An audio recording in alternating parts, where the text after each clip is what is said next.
This did not Ooh. stream to our Twitters today. Oh yeah, because we are in a different road. Oh. Oops. That's okay. Yes, that's okay. That's okay.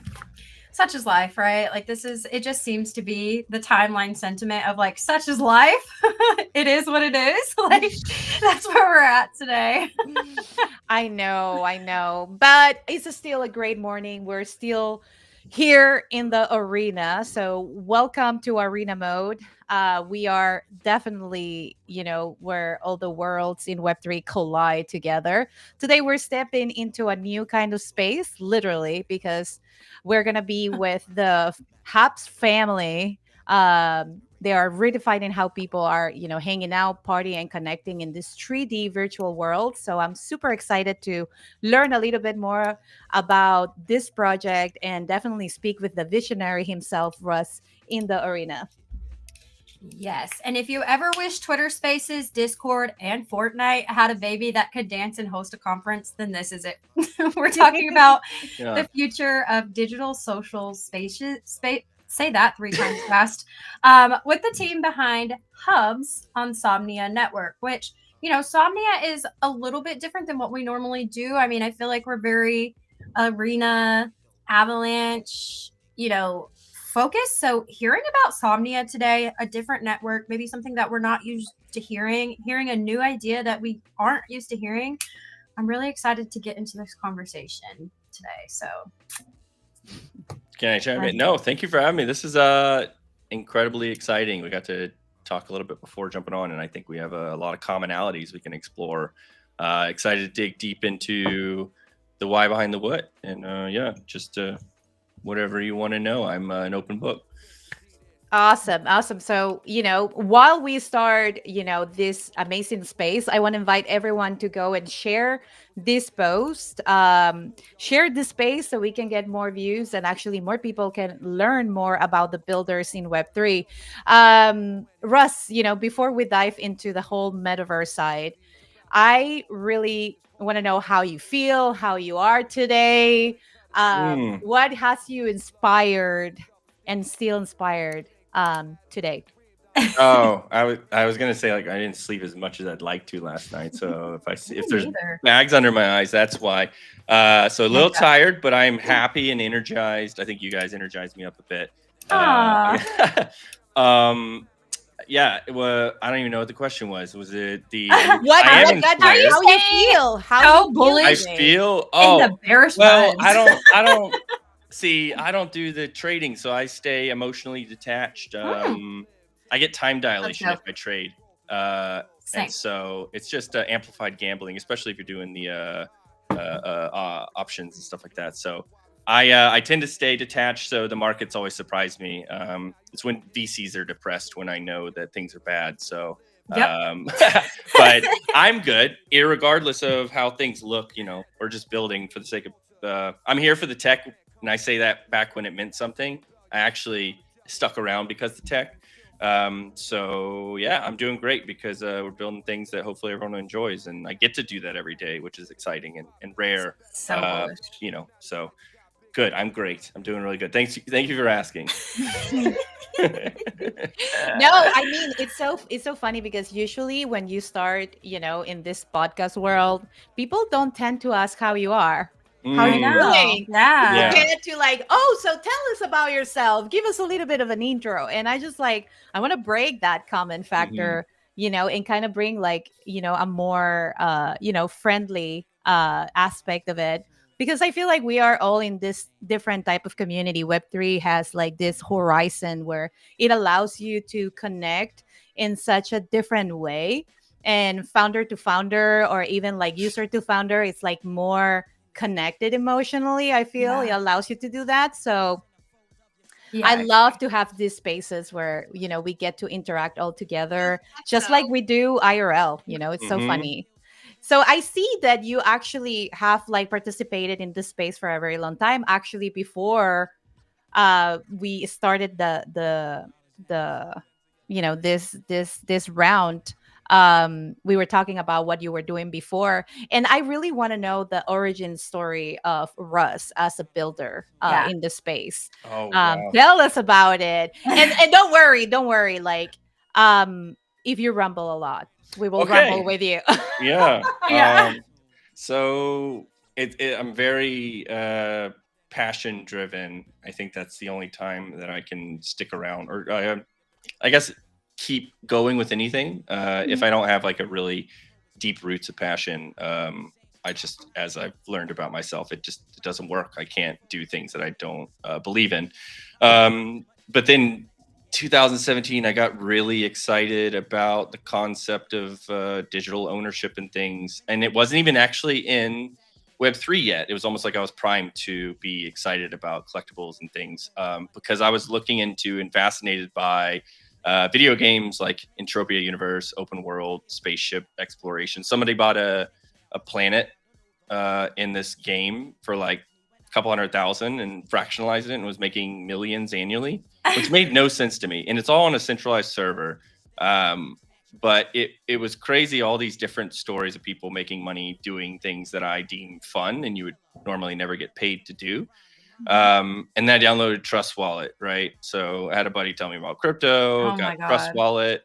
I love the guy who founded Trust Wallet. He's actually been an inspiration. I think one of his things was like build the things that you want. And I would dare say that he like inspired me to kind of go out on a limb for this one. But Trust Wallet got me in front of a lot of earlier projects. I remember I found, CryptoKitties, of course, but there's some other lesser known ones, Crypto Space Commanders, which I love the community there. Saw the potential of the space when people are like authentic about their excitement, like real communities being birthed.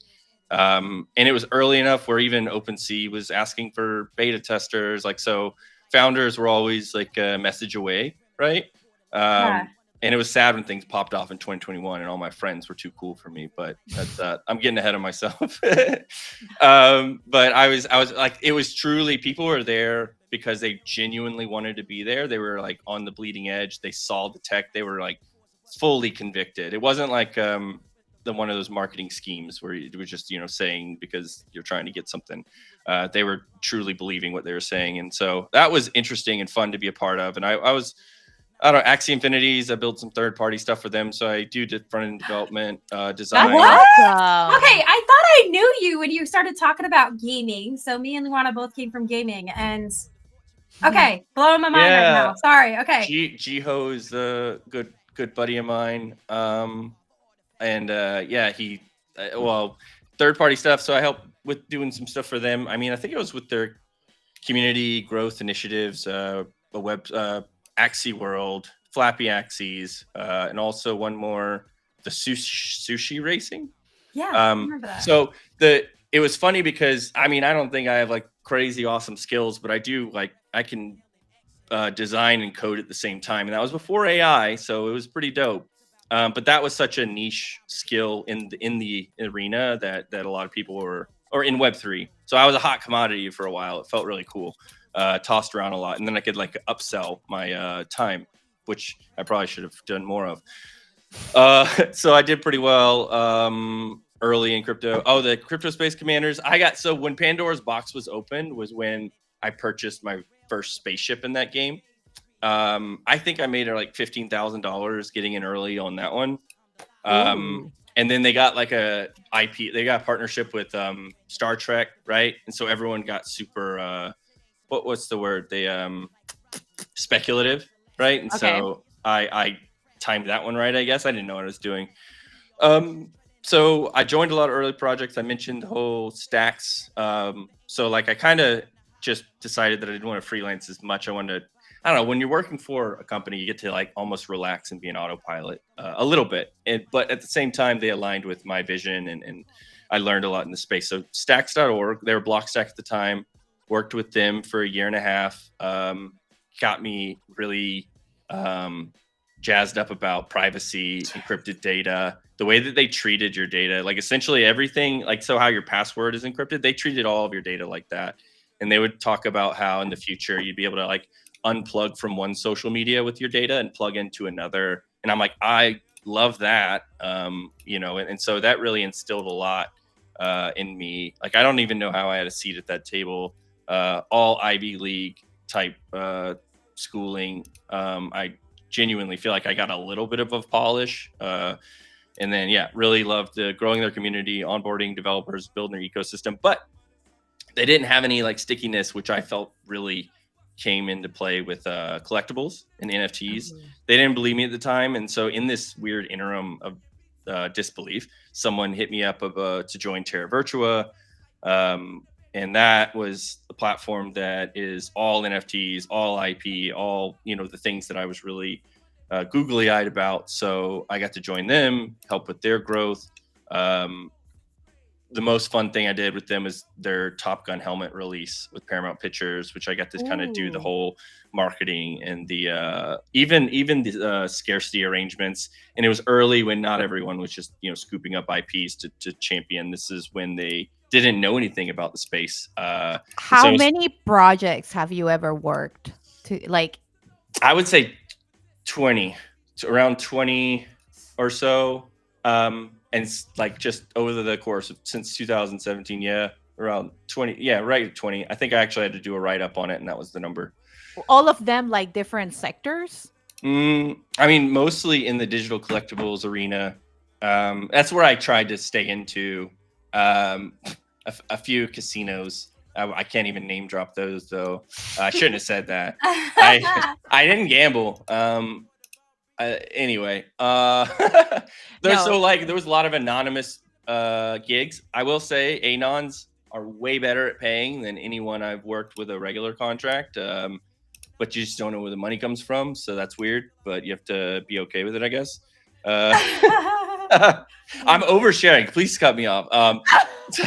And then you're in the wrong podcast. We love oversharing. Just extract it all. We like oversharing. Yeah, please share as much as you'd like. No, but it's incredible because I don't think like in this type of like when you start interviewing builders and you start connecting with builders and like kind of like getting to see what's behind the scenes, like what's happening here, because we really want to know that part. And you meet people that are working in 3 projects at the same time. They're building different products at the same time, and you're like, wow, that's crazy. That's why like they don't even notice what is happening with the market. They're like like focused into the building factor that they're like not there. And we want to see that. We want to like we want people to understand when they come and they want to build in this space, to kind of like see the different factors, and maybe that can motivate you into being more involved, into taking courses, learning about, different technologies, because we have so much innovation happening all the time. And narratives change so fast. I feel like the span in narratives when in time when you're talking about building, they right now last no more than 2 weeks. So people try to build on something before it, and then those 2 weeks everything is hyped, and then after that is kind of like, Yeah. right? And so we kind of have to, slow down those factors and allow new builders to build their own momentum and kind of like catch into the wave and build their communities. And we kind of want to bring that fact back. I feel like it's so much needed right now, especially going into this new phase of crypto where there's more institutions involved, and we're going to see the market being in this like ups and downs even more. It's going to be kind of very, very, I feel like the macro event kind of like clashes a lot with the market right now. So going into it, I want to know, because I know that you guys are participating in Somnia, right? And I know that we have a lot of people that are probably hearing Somnia for the first time. How does it power hubs behind the scenes? Like, what does Somnia unlock that Web2 platforms can't? Yeah, it's funny. I've been actually saying that they were like that Cinderella slipper, because we're building in a niche, like within a niche almost, like and to be, I don't know, to get like the airtime or the like if we needed help with devs and things like that, always accessibility to have support was always a big reason for deciding, and getting to know their core team and stuff. It's been definitely a pleasant surprise. You can get some ecosystems that are more like VC type. Like it's weird. It has the VC vibe. It's not really an ecosystem. It's just a VC with facade. But they also were delivering on things that I didn't think would be around for like 5 years or so, especially with the 1 million transactions per second. And you kind of have this aha moment when you kind of interact with their layer 1 EVM. But it does, like, it's like, imagine you click transact, but it actually snaps like a website that's actually optimized. That's sort of, when I had that experience, I knew that this had some unlocking potential. And even it's sort of like putting us ahead of what I thought would be in terms of what our build outs is going to look like. I was using ZK rollups and to do some really crazy things, like for instance, if you're attending an event, we have to, for our gamification, you're actually it's logged how many minutes you're there at active attendance, and there's a lot of things we want to put on chain in the data that we want to be I was going to say probable, trustless data, but essentially for content creators. I'm jumping ahead a little bit, but data was very important. And I didn't, and I was having to go through these like ways, finagling it into, this is what it felt like. I was hodgepodging it together with the existing technology, and they made it just pretty straightforward. So I had to change up my entire economics and stuff. But because of that, and their tooling and things, we've been able to save so much time. And I always say that if you're going to be bootstrapping, you got to be building 5 years ahead of like the corporate structures that have the infinite budgets and enough FU money to run the world. So this helps us keep that going. And so I like that they just put us way far ahead using their tooling and things.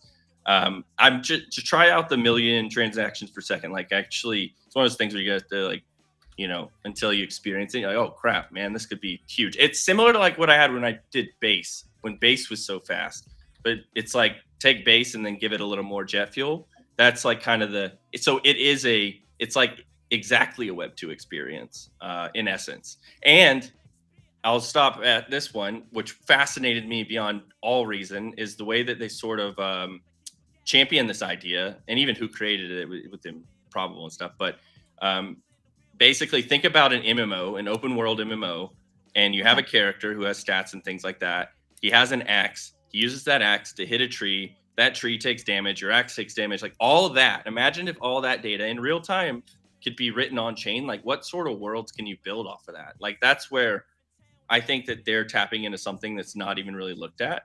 when you can actually put that much information on chain that doesn't cook the budget. Like it's fractions of a cent, and you can do roll-ups and things, but I see that their potential is insane, and they're thinking about the problems the right way. So that's it's a roundabout high level way of saying they are super dope. I like their team. And I'm excited to be a part of what they're doing and what they care about mostly, so. I love that. Yeah, that's, oh my God, did I freeze again? No, you didn't. I'm here. You can see me? Okay, good. Yeah. Sorry, guys. Having issues with my camera. It's like the second time I've had to go take this one back. And I'm kind of at that point where I'm going to take this one back and get a different one. But we're back, baby. We are so back. Not like the market, but back online. All right.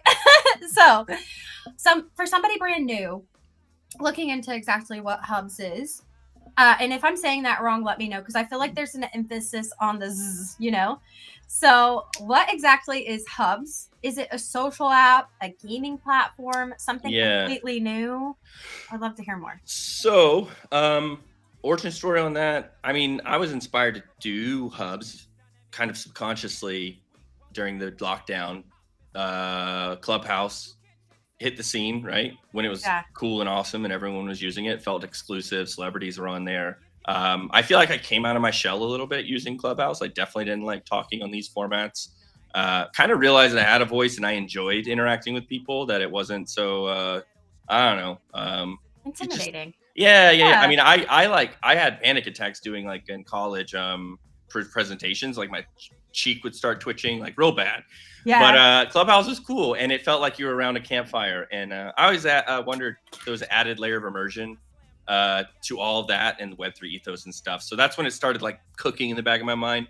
In terms of describing what this is, I try to shy away from the term metaverse, unless we are we call ourselves a hyper casual metaverse. And then there's a reason why I use that angle. But I still shy away from the word metaverse, because if you bring it up to a VC, it's like bringing up an ex-girlfriend that was abusive. I can feel it though. They see like the meta goggles. That's what they think, literally. Zuckerberg jacked it up for us. It was too abused in 2022. I feel like abused that word so much, and most of the projects were able to make it. Yeah, social virtual world is what I like to call our. It's a real SVW is a real term. It's not like hugely popular, but it is what I consider us the most. Like we have aspects of a lot of different platforms. Like we're a lot like Kick and Twitch because we have integrated streaming, but then you have the added layer of immersion, so someone's on stage. And then you can like see them, but there's also the breakout sessions. You can talk to other people around you, spatial audio. We're a lot like X Spaces with our own native drop-in audio, except there's 3D of actual stage you can walk up on. The people are raising their hands, they'll line up. So, and then we're a lot like Discord in 3D because of the community aspect, but we give ownership and things like that. And the level of presence that you'd only really get if you see someone typing, like that's how I always say the green dot or the orange dot or the gray dot means nothing. Green dot means nothing because their attention's not there. We try to give a level of presence where that they're actually focused there. Do you have a visual? I'm such a visual person that like my brain is trying to imagine it, and I feel like a good book. You're so great at explaining, but I'm like, I'm like, I think I'm thinking of it wrong. You know when you like have a movie made over a book and you're like pissed the character didn't look how you thought it would? Like that's where I'm at right now. I'm like, I have to see this in motion. Sure. You can share screen. It's in the bottom. This is in the bottom toolbox. Yep. It's like a up arrow. Oh. Yeah, no, I'm clicked on it. I just want to make sure I do the right tab. It's this one. Here we go. There it goes. Yeah. I like to actually. This is great because I do agree that I'm visually oriented, and so this actually keeps me more on a linear trajectory because I can follow the visuals and yada yada. If you can see my screen. Yes. Okay, so this is kind of, and I can hop in the demo. So the demo right now, the things that's live, it's everything that's inside of this little frame here, the experience layer. So I treated it sort of like how awesome Rocket League's physics are, and so I wanted to start at the experience layer, so the actual interactions in world. So this is the default view. where you have the classic isometric. I happen to believe it's the best for tablet and mobile, and that's the era we live in. Most people are interacting with platforms through this medium. But essentially, I'll jump over this in a second, but just keep this in mind. Actually, I'm gonna do it right now, and then I'll get on to the actual storytelling, if you will. Yes, but I love storytelling. So this is what we started with, because we wanted to prove that you can have a virtual world that loads like a website. And so you have your little character, you can do all like the dancing. There's different things you can do that are really kind of like you wouldn't know unless you tinker with it. I'm gonna make mine twerk. Right. I mean, kind of. But like here. So we have also the selective immersion. This screen here is where you do the drop-in audio and stuff. So we're actually in an event venue. So this is where you schedule events. There's ticketing and things. All would happen here. We have 3 different space types within the virtual world. It goes flex spaces, which are for rentals and events. Then we have private spaces. Oh, look, Ben just walked in. What up, dude? And so, yeah. Oh, yeah. Who is the cat in the bar? Oh, this is our friend, literally. That's me. I'm just oh my god, I love it. He's so cute. Yeah. And this is a little. You can double click to have a little speed boost here. But this, there's a lot of like little Easter eggs we kind of toss in. Again, this was an early build to kind of showcase what we can do. So again, if you're presenting and you have like the drop-in audio format, and I wish I had my other tabs pulled up, but you'll see in the deck here. But this is where people would line up if there's drop-in audio. You have all the talking circles like you would in X Spaces. But now you just have this extra medium of 3D that you can kind of. It always makes it seem way cooler. One really wild thing that we use 3.js to render all of this, right? So it allows us to go from mobile, tablet, we're an extra browser tab, but it also, who's this troll? Oh, okay. It's Tom. Who's this troll? Your entire community hops in. They want to be on air. There he is. Cute. I love the Christmas tree, man. That's a good vibe. Oh my god, I love it. There's 8 weeks till Christmas. Shout out all the moms out there and dads if you have. Way to represent, Tom. So yeah, then there's the different types of spaces. So I can pop over to the demo of like what a private space looks like. Is that our Tom? Yeah. Oh, yeah. I think King Tom. Oh, I have to. No, it's this Tom. It's a different Tom. What's Tom over Chaplin? You would probably know him. He's kind of a big deal. He's our COO. I actually haven't like announced it publicly. I was gonna do it all fancy post like, but the dancing Christmas tree, that is our COO. So let's go. Congratulations, by the way. Yeah. Big deal there. Big shoes to fill. He's awesome. He should have been a pickle. Big deal. There's little things that I love to show, but most people don't care about. Like if you want to track along with you, double click on your avatar. So keep this in mind. This is all just the experience layer. It doesn't have what I call the social wrapper tied in, but I wanted to kind of put this baseline of understanding of what it looks like to actually be interacting in world. So when you're first person here, the walls fill up, you have the ceiling. These are collectibles that I own, right? They're displayed on the wall. The furniture you can own that are collectibles as well. So you decorate your room and things that you get to have an X Spaces like experience within your own private space with your own buddies, but now you just have avatars and the things you love around you, which I consider to be like really cool talking points. You have the emotes and different ways to interact with each other. If you want to use the drop-in audio format where you invite people on stage, if you want everyone just to have the spatial audio where you hear someone in your left ear, right ear, and things like that, you can do that. But the selective immersion is what we call it. And I think that is what you need to provide to onboard not just gamers. So a lot of times in the metaverse world, people are just going after the lowest hanging fruit as gamers, but we're trying to convert social media users into this concept of a 3D immersive world, but meeting them where they're at versus trying to force them into goggles and things that just don't feel natural. We wanted to feel like a social app. So if I like close that, pop back over here. So now you have kind of the framework. This is cool because you can they're called reaction tips. So whoever's presenting, you can give them tips on stage and stuff. Pop a bottle of champagne, kind of like TikTok live gifting.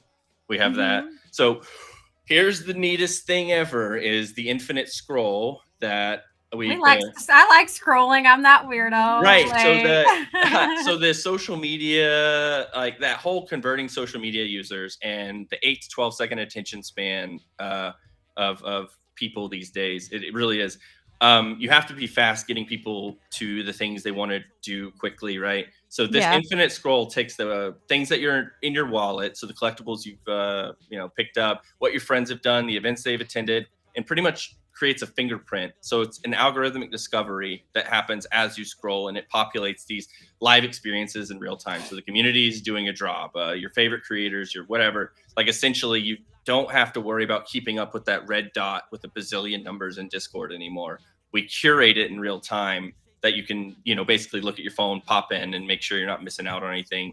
And it's all encrypted, so we don't sell your data and do a whole Cambridge Analytica nonsense.